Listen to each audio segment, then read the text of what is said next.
Le point de départ, c'est l'arrivée du troisième enfant et le besoin d'une chambre supplémentaire. Ça a été l'idée de se dire, est-ce qu'on agrandit ou on déménage? Et le choix, finalement, s'est porté sur l'agrandissement et la rénovation. On est dans une résidence qui a été rénovée en 2003. C'était un bien qui a été rénové dans les standards des années 2000. Peu d'aménagements intégrés et un cloisonnement plus important qu'aujourd'hui. On est dans un contexte justement de copropriété. On avait des projets d'extension, il a fallu vérifier la faisabilité et puis d'avoir les autorisations même au niveau du syndic. Nos attentes donc, par rapport à ce projet, c'était d'abord effectivement créer une chambre supplémentaire et donc on a privilégié de créer un espace parental.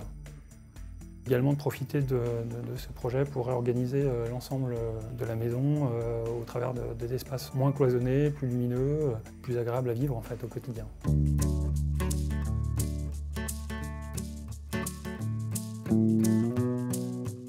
Les grandes étapes du chantier, elles ont été rythmées par les accords de copropriété et les accords aussi des Bâtiments de France parce qu'on est dans un centre historique avec une cathédrale. On a commencé par la partie aménagement des combles. Pour gagner de l'espace, on a dû décaisser le plafond de l'étage inférieur, ce qui nous a permis de récupérer un comble d'à peu près 40 mètres carrés au sol. La deuxième phase, ça a été après la rénovation des espaces de vie, donc rez-de-chaussée et cuisine, salon.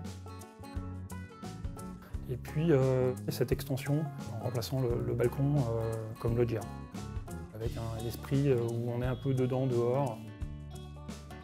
On a un style contemporain sur des teintes autour donc, du gris béton, du chêne clair, beaucoup de blanc. Et puis une teinte d'anthracite et de noir sur les espaces cuisine, salon, donc qui donne un petit peu de chaleur au final, qui s'associe à un petit peu de verdure, donne un petit espace zen, un peu japonisant. On a donné la priorité à des matériaux relativement naturels, le béton sous forme de dalle, la présence de chêne en contreplaqué ou en massif. On a également utilisé des matériaux des fois plus technologiques, comme le phénix pour certains revêtements noir mat, du Decton pour le plan de cuisine. Nous avons également mis en place des grands ouvrants dans le comble, très isolants, performants et puis motorisés, qui nous permettent d'avoir la vue sur la cathédrale. Pour ces travaux, donc, on nous a fait appel à un architecte avec qui on avait pu travailler précédemment, Samantha en l'occurrence, du cabinet Huguet et Lyon Architecture. Je citerai juste dans les intervenants la société Megacomble qui a pris en charge vraiment toute la transformation et l'aménagement du comble.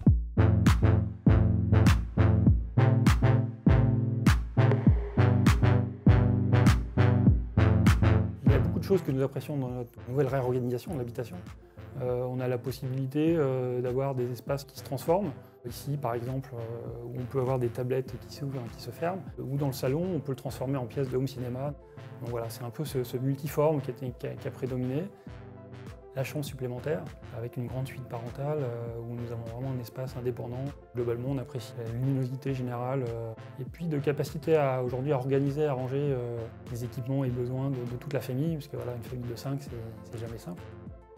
Ce projet nous a permis d'avoir un espace où on peut tous se retrouver ensemble, par exemple pour regarder effectivement un film dans un espace un peu au cinéma. Et puis également, tout le monde a sa place, tout le monde a son espace. C'est ce qu'on voulait, hein, effectivement, rajouter de l'espace et ça s'est très bien passé, on est très contents.